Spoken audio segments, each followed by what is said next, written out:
안녕하세요. 오늘도 사연살롱을 찾아주셔서 감사합니다. 저는 30대 초보맘이에요.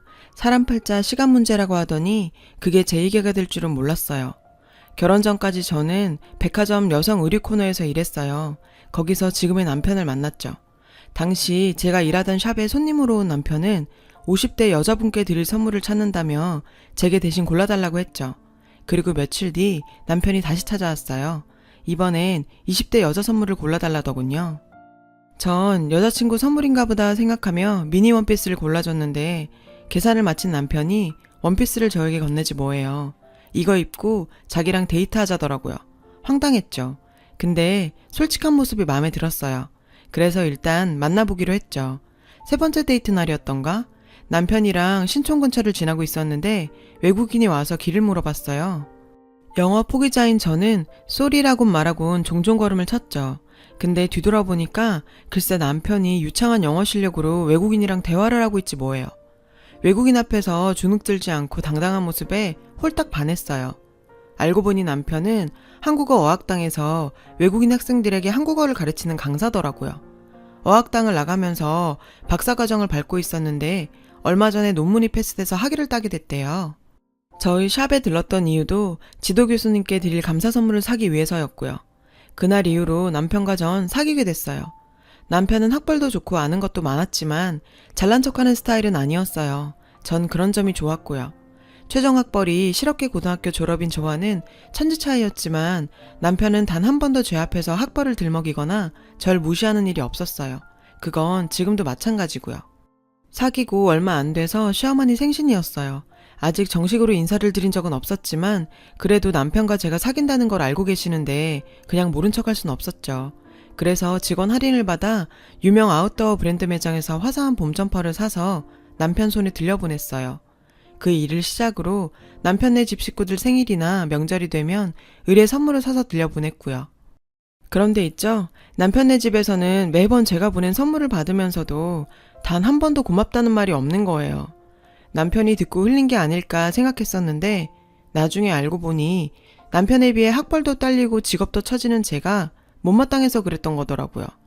특히 행정직 공무원이신 시아버지는 며느리감으로 교사나 자신과 같은 공무원을 바라셨대요. 그러니 서비스직인 제가 눈에 찰 리가 없죠. 그런 것도 모르고 전 결혼 전부터 시댁 식구들한테 열심히 퍼나르고도 정작 남편한텐 우리 부모님 양말 한 짝 받은 게 없네요. 우리 부모님께는 제가 죄인이죠.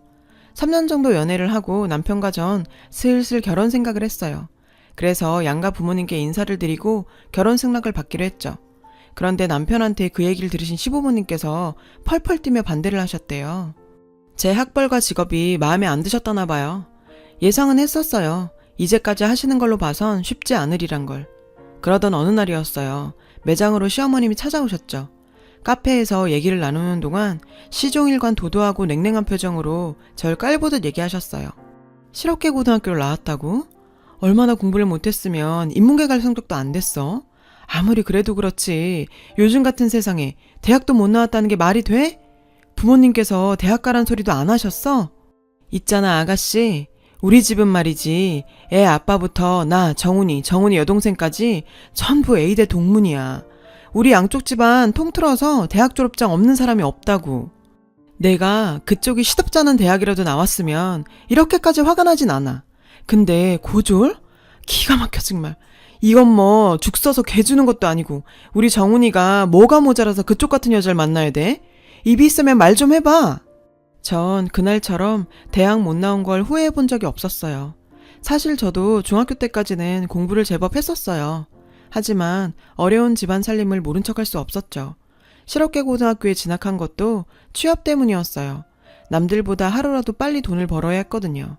하지만 이런 더러운 꼴을 당할 줄 알았더라면 죽어라 공부해서 야간 대학이라도 갔을 거예요. 생각 끝에 남편한테 헤어지자고 말했어요. 저런 시어머니를 버텨낼 자신이 없었죠. 남편은 헤어질 수 없다고 제게 매달렸어요. 전 울면서 그날 시어머니한테 당했던 일을 얘기했어요.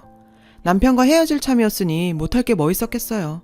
그리고 나도 우리 집에서 귀한 딸인데 이런 대접 받으면서 결혼하고 싶지 않다고 했죠. 결혼 전에도 이런 식인데 결혼하면 날 사람으로나 보겠냐고요. 그리고 결정적으로 이런 일로 저희 부모님 속상하게 해드리고 싶지 않다고요. 평생 고생만 해오신 부모님이 무슨 죄냐고요. 부모님께 효도는 못할 망정 불효는 하고 싶지 않았어요. 제 얘기를 들은 남편은 그제야 제 뜻을 따라줬어요. 그렇게 우리는 헤어졌습니다. 헤어지고 몇 주가 지났는데 그동안 주기가 일정한 편이던 생리가 2달째 반응이 없는 거예요. 첫 달은 그동안 신경을 많이 써서 그런가 보다 했는데 2달째 이어지니 덜컥 겁이 났어요. 그래서 테스터기를 사다가 검사를 했습니다. 2줄이 나오더라고요. 임신이었죠. 병원에 가보니 10주 차라고 했어요. 막막했어요.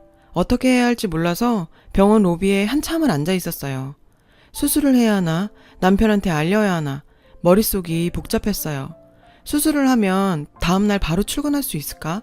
중절 수술을 했다가 나중에 임신을 못하게 되면 어쩌지? 짧은 시간 동안 5만 가지 생각을 다 했어요. 그러다 할 수 없이 남편한테 전화를 걸었죠. 제 얘기를 들은 남편은 차라리 잘 됐다며 결혼을 강행하자고 하더군요. 전 시어머니께 책 잡힐 일만 하나 더 는 셈이었죠. 그래도 당시엔 모른 척 않고 기뻐하며 결혼하자고 말해준 남편이 너무 고마워서 이런 남편이 곁에 있으니 시집살이도 이겨낼 수 있을 것 같았어요. 그랬는데 어머 세상에 어떻게 몸뚱이를 함부로 굴렸길래 결혼도 안 한 처녀가 임신을 해? 솔직히 말해 우리 애 발목 잡으려고 일부러 애 가진 거지. 그게 우리 오빠애라는 보장이 어딨어. 막말로 딴 남자랑 사이에서 생긴 건지 알게 뭐야. 저기요 그 애 정말 우리 오빠애 맞아요?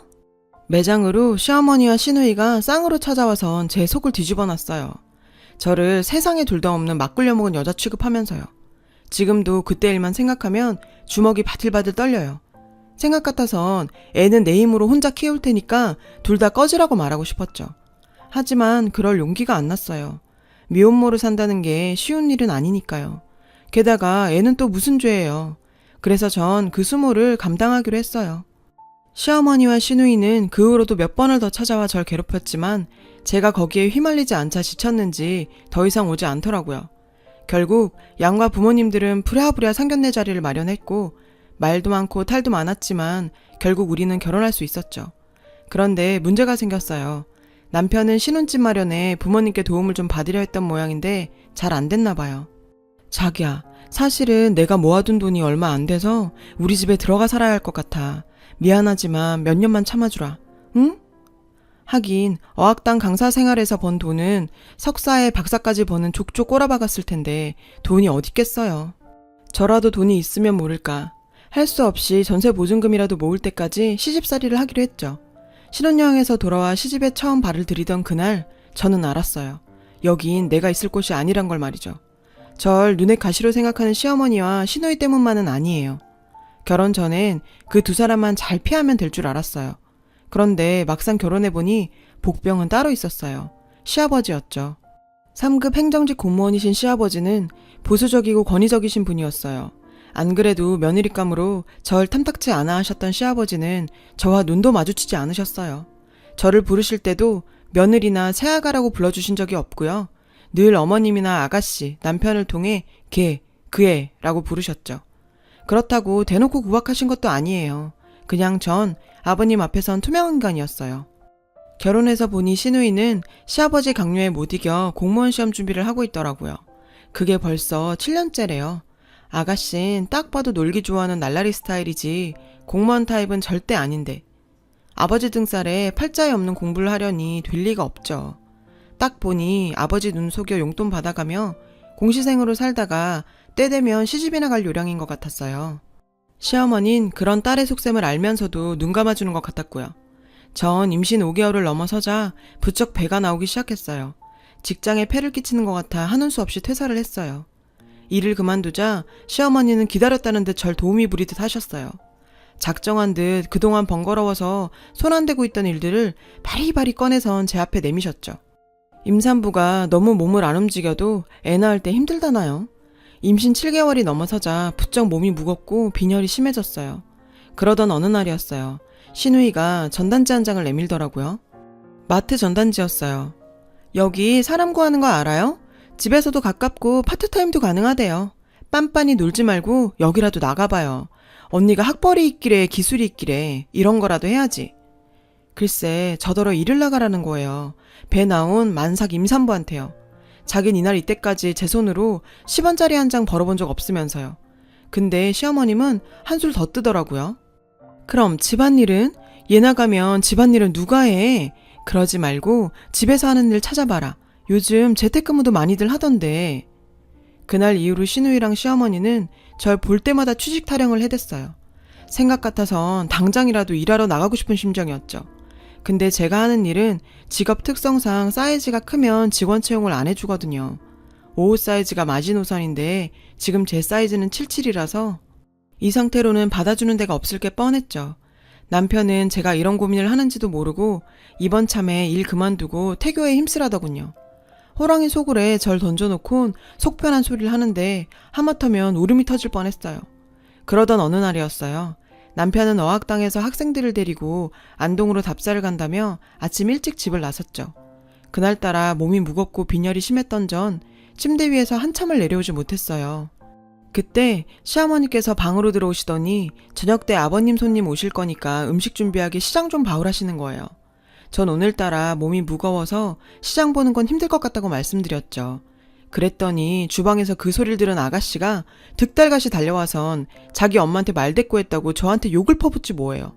전 배를 감싸지고 애 들으니까 말씀 가려 하시라고 했어요. 그랬더니 가짜는 게 꼴에 임신했다고 엄마 노릇은 하려 든다고 제 이마를 툭툭 치는 거예요. 전 반사적으로 그 손을 뿌리쳤죠. 그랬더니 제가 자기를 쳤다며 길길이 날뛰면서 발광을 하는 거예요. 거기에 시어머니까지 합세해서 살다 이제 며느리 시집살이까지 하게 됐다고 신세 한탄까지 하시는데 안 그래도 상태가 안 좋았던 전 호흡곤란을 느끼면서 그대로 혼절했어요. 깨어나 보니 병원이더군요. 희미한 정신너머로 시어머니와 시누이의 대화가 들렸어요. 오빠한테 뭐라 그러지? 아 미친, 우리가 뭘 했다고 쓰러져. 세게 치지도 않았어. 손가락으로 톡 건드린 거지. 시끄러, 남이 들을라. 그나저나 저녁 때 네 아버지 손님들 오실 텐데 어쩌니? 일할 사람도 없고. 안 되겠다. 넌 여기 있어. 난 가서 도우미라도 불러서 음식 준비 좀 해야겠다. 싫어. 오빠하고 놀 텐데 나보고 독박 쓰라고? 몰라. 나도 갈래. 기가 차더군요. 사람이, 그것도 만삭 며느리가 혼절을 했는데 그 와중에도 자기들 살궁리만 하더라고요. 그때 결심했어요. 정말 이 집을 나가야겠다고 말이에요. 시어머니와 시누이는 제가 깨어난 걸 확인하곤 도망치듯 병원을 빠져나갔어요. 뒤늦게 병원에 도착한 남편은 의사 선생님한테 불려갔어요. 산모가 이 지경이 되도록 뭘 했냐고 하시며 하마터면 애가 잘못될 뻔했다고 그러시더래요. 일단은 영양 섭취를 하면서 심신안정을 취하는 게 최우선이라고요. 남편은 말없이 제 손을 꼭 잡아줬어요. 전 남편을 보자 참았던 서름이 폭발했죠. 그래서 지금까지 있었던 모든 일들을 다 털어놨어요. 제 얘기를 들은 남편은 얼굴이 벌겋게 달아올랐어요. 당장이라도 달려가 시어머니와 시누이한테 한바탕 할기세였죠. 전 말렸어요. 남편이 그렇게 화가 난 모습은 처음이라 겁이 나기도 했고 지금 보냈다간 뭔 일을 저질 것 같았거든요. 그날 이후 남편과 전 분가를 했어요. 가진 돈이 얼마 안 돼서 반지하 단칸방 살이를 시작하게 됐지만 마음만큼은 편했어요. 그리고 얼마 뒤 딸아이가 태어났죠. 하지만 남편도 저도 시집에는 연락을 하지 않았어요. 아이가 태어나고 아무래도 남편 혼자 버리로는 생활이 힘들어서 전 일을 찾아 나섰어요. 다행히도 아이는 친정엄마가 봐주신다고 했죠. 근데 자리가 없더라고요. 그러던 중에 전에 같이 일을 했던 언니를 통해 글로벌셀러에 대한 이야기를 들었어요. 우리나라 사람들이 해외 직구를 하는 것처럼 외국에서도 우리나라 물건을 직구로 구매하는데 수요가 많아서 잘만 하면 꽤 목돈을 벌 수 있다더라고요. 힘들게 뛰어다닐 필요도 없고 집안에서 할 수 있는 일이라서 자기도 애 키우면서 하고 있다고요. 솔깃했어요. 아무래도 외국인들을 상대로 물건을 파는 거라서 문제라면 영어가 문제인데 그거야 남편한테 부탁하면 될 것도 같고 그래서 한번 해보기로 했죠. 무식하면 용감하다고 제가 딱 그 짝이었어요. 일단 이베이랑 아마존에 회원가입을 해서 사람들은 뭘 파는지 시장조사부터 했어요. 자신이 쓰던 사소한 물건부터 어마어마한 가격의 물건까지 천차만별이더라고요. 그중 진짜 웃겼던 건 작동도 안 하는 고물 라디오를 팔겠다고 올린 경우인데요. 더 웃긴 건 근데도 그게 팔리더라고요. 남편이 그러는데 단종된 전자제품일 경우 부품 때문에 망가진 제품도 팔린다고 하더라고요. 그래서 전 일단 저한테 많지만 필요 없는 물건들을 팔기로 결정했어요. 출산을 하고 지인들한테 받은 선물 중에 같은 제품이 여러 개 들어와 처치곤란인 제품과 아직 내 아이가 쓰기엔 너무 큰 제품들 순으로 골라봤어요. 그리고 남편 도움을 받아서 제품 등록을 하고 입질이 오기를 기다렸죠. 첫 달은 7개 올린 것 중에 4개가 팔렸어요. 하나 둘 팔려나가니 재미도 있고 얼마 안 되지만 수익금을 받고 보니 욕심도 나더라고요. 몇 개씩 팔리다 보니 사이트 측에서 게시할 수 있는 수량도 늘려주더라고요. 그래서 가지고 있는 제품들 외에 사입을 하기 시작했어요. 배송료를 생각해서 제품은 가급적 500g 이내의 가벼운 것들로 골랐고요. 제가 생활하면서 정말 필요하다고 생각했던 것들을 위주로 골랐어요. 그렇게 골라보니 주로 육아에 관한 것들이 많더라고요. 해외에서 포대기가 유행이란 얘기를 듣긴 했는데 정말 잘 나가더라고요. 엄마 가방, 아기띠, 덮버선도 잘 나갔고요. 리스트 품목이 늘자 주문 속도도 빨라지고 그럴수록 뭐가 부족한지도 보이더라고요. 아무래도 우리나라 사람들이 아니라서 생소한 제품에 대해 거부감이 있을 것 같아서 제품 설명을 좀 더 구체적으로 해야 할 것 같았어요. 사진 자료와 상세 설명을 더 덧붙였더니 매출이 껑충 뛰어올랐어요. 그렇게 저는 조금씩 글로벌셀러로 자리를 잡아갔어요. 일을 하다 보니 영어도 금세 늘더라고요. 기본적인 비즈니스 소통은 가능하게 됐죠. 매출도 순조롭게 늘어가다 보니 욕심이 났어요. 그래서 아이를 친정엄마한테 맡기고 본격적으로 이쪽 일에 뛰어들었죠. 3년 뒤 집도 사고 차도 바꾸고 돈 버는 재미에 빠져 시간 가는 줄 모르던 어느 날 시댁 소식을 듣게 됐어요. 시아버님이 공무원을 그만두시고 친구분 사업에 투자를 하셨다는 소식과 시누이가 클럽에서 만난 남자와 원나잇을 했다가 덜컥 임신을 해버려서 결혼을 하게 됐다는 소식이었죠. 남편은 그 사람들 사는데 관심 없다며 결혼식에도 안 가겠다고 하더라고요. 근데 전 꼭 가보고 싶었어요. 받은 만큼, 아니 이자 쳐서 되갚아주고 싶었거든요. 그래서 큰맘 먹고 산 명품 투피스를 입고 샵에서 메이크업까지 받고는 식장으로 향했죠. 시집 식구들은 벤츠를 끌고 식장에 도착한 절 보고는 기가 차다는 듯 혀를 찼어요. 애가 정신 있는 애야 없는 애야? 남의 자식 꼬드겨 나가 살더니 이제 혓바람까지 들었니? 꼴에 샤넬에 벤츠까지 하다 이제 남의 차까지 빌려 타고 다니니? 빌려 타긴요. 제가 차를 왜 빌려 타요? 어머님은 남들한테 옷이랑 차도 빌려 쓰고 다니시나 봐요. 궁상맞겠으리. 어머님, 저 이 정도는 벌어요. 저희요, 제가 번 돈으로 집도 사고 차도 사고 떵떵거리며 잘 살아요. 니깎게 뭘 해서 돈을 벌어? 글로벌셀러라고 들어보셨어요? 한마디로 외국인한테 인터넷으로 물건 파는 일이에요. 그게 재미가 쏠쏠하더라고요. 돈 좀 벌었다는 말에 시집 식구들은 눈이 동그래졌어요. 그 집에서 인간 취급도 못 받던 며느리가 벤츠 끌고 샤넬 걸치고 다닐 정도로 돈을 벌었다니까 놀랐겠죠. 게다가 지금 시집 형편이 말이 아니거든요. 시아버진 공무원 그만두고 퇴직금까지 다 털어서 지인 사업체에 투자했는데 알고 보니 글쎄 그게 다단계였다지 뭐예요. 수익은커녕 일당이 이미 돈을 해외로 빼돌려서 10원 한 잔 못 건지고 탈탈 털렸다고 하더라고요.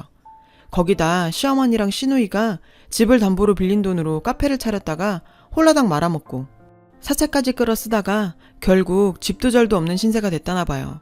그나마 아가씨는 애를 빌미로 빚잔치 중인 친정을 떠나 결혼을 하게 된 거고요. 예 아가, 너 형편이 나아졌다니 다행이구나.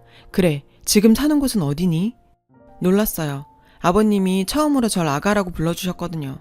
근데 하나도 기쁘지 않았어요. 그 속이 훤히 보였으니까요. 적어도 저한테 궁금한 게 있다면 그건 어디 사는지가 아닌 출산은 잘 했는지, 아이는 딸인지 아들인지 그거여야 하는 거 아닌가요? 한남동에 살고 있어요. 56평 아파트에서요. 그래? 거긴 방이 몇 개니? 못해도 서너 개는 되겠지? 어머머 잘됐다 얘. 여보, 우리가 죽으란 법은 없나 봐요. 어머님은 죽다 살아난 사람처럼 좋아하셨어요. 아가, 내 이런 자리에서 할 말은 아니다마는 우리 내외에 너희 집에서 함께 살면 안 되겠니? 정은이도 시집 가고 우리 내외가 적적해서 말이야. 아, 이 집 사람들의 뻔뻔함은 끝이 없네요. 적적해서 같이 살겠답니다. 끝까지 자존심은 세우고 싶었나 보죠? 자기들이 저한테 어떻게 했는데. 아버님, 그건 안 되겠네요. 제가 일이 바빠서 저 대신 애 봐주러 친정어머니께서 와 계시거든요. 에? 맞다. 너 임신 중이었지? 애라면 내가 보면 되잖니. 그래, 아들이니 딸이니? 일찍도 물어보시네요. 딸이에요. 근데요, 전 어머님께 제 딸 못 맡겨요. 어머님이 딸을 어떻게 키웠는지 다 아는데 어떻게 제 딸을 맡겨요? 그럼 아가, 우리 내외에 들어가 살 집이라도 하나 구해주면 안 되겠니? 크지 않아도 된다. 두 사람 먹고 살 정도면 돼. 아버님, 그걸 왜 제가 해드려야 하죠? 아버님도 저희 살 집 안 해주셨잖아요. 기브앤테이크 모르세요? 제가 아버님께 사람이긴 했어요? 자신들 뜻대로 제가 움직여주질 않자 시어머니는 눈물 작전을 쓰더라고요. 예, 애미가 이렇게 빈다. 우리가 정말 갈 곳이 없어서 그래. 이 결혼 치르는데 있는 돈 없는 돈 탈탈 털었고 이번에 축의금 나오는 걸로 월세 방 구해야 할 판이야. 그러니 내가 좀 도와다오. 응? 결국 내외가 저에게 매달려 사정을 했어요. 하지만 제 마음은 꿈쩍도 안 했죠. 너무 사무치게 당해서 그런가 봐요. 그랬더니 엄마 아빠 그만해. 뭐 이런 거한테 구질구질하게 빌고 그래. 자기가 돈 좀 벌었다고 뭐라도 된 줄 아는 모양인데 웃기지 마. 고작 옷가게 점원이라던 주제에. 그게 어때서요? 평생 부모 등골 빼먹으면서 놀고 먹던 만년백수 아가씨보다 나은데요? 뭐요? 언니 미쳤어요? 미칠 뻔했죠. 그런 집구석에서 살면서 안 미친 게 용하죠. 근데요, 다른 건 몰라도 그 집에 있으면서 딱 한 가지는 확실히 배웠어요. 가방끈 길다고 인성까지 보장되는 건 아니라는 거요. 어머님, 툭하면 학벌 타령하셨죠? 제가 못 배웠다고 당신들 발톱에 낀 때만큼도 생각 안 하셨죠? 근데 보니까 그 학벌 별거 아니더라고요. 저요, 요즘 어머님이 그렇게 자랑하시던 애대학 나온 직원들 부리며 살거든요. 직원들 월급 줄 때마다 어머님 생각해요. 그리고 아가씨, 뱃속에 애 누구예요? 결혼하려는 남자애 맞아요? 내가 아가씨 성생활을 익히 알다 보니 노파심이 생겨서 말이에요. 괜히 속이고 결혼했다가 나중에 뽀록 나면 그 집에서 쫓겨나는 건 시간 문제잖아요. 이 무식한 년이 어디서 까불고 지랄이야. 엄마, 쟤 내쫓아. 당장 내쫓아. 지랄? 좋은 날 어디 한번 머리 풀고 본격적으로 지랄해 볼까요? 저요, 그 집에서 눈 감고 귀 막고 산 거 아니거든요? 나 뚜껑 열리면 이 결혼 조용히 안 끝나요? 그리고 끝으로 경고하는데요. 앞으로 저한테 함부로 하지 마세요. 한 번만 더 저한테 예전처럼 다 했다간 아가씨 결혼 생활은커녕 평생 얼굴 못 들고 살게 해줄 테니까요. 제 말 못 믿겠으면 어디 한번 해보세요. 내가 빡 돌면 어떻게 되는지 잘 보게 되실 테니까. 아참, 기왕 왔으니까 밥은 먹고 갈게요. 누구처럼 공짜 좋아하고 그런 사람 아닌 거 아시죠? 이건 밥값이라고 생각하세요. 전 10만원짜리 수표를 시어머니 한복 가슴팍에 찔러주곤 신부 대기실을 나왔어요. 그동안 참았던 울분을 쏟아붓고 나니 정말 시원했죠. 그 후로 시아버지와 시어머니는 남편에게 번갈아 전화를 걸어 돈 좀 빌려달라고 사정을 하셨어요. 하지만 남편은 단호하게 거절을 했죠. 저요, 앞으로 참지 않을 거예요. 저런 사람들한테는 참는 게 미덕이 아니라 참는 게 호구라는 걸 알아버렸거든요. 지금까지 제 사연을 들어주셔서 감사합니다. 여러분, 사연 댓글에 응원과 현명한 조언 부탁드려요. 좋아요와 구독은 저에게 큰 힘이 됩니다. 오늘도 좋은 일 가득하세요.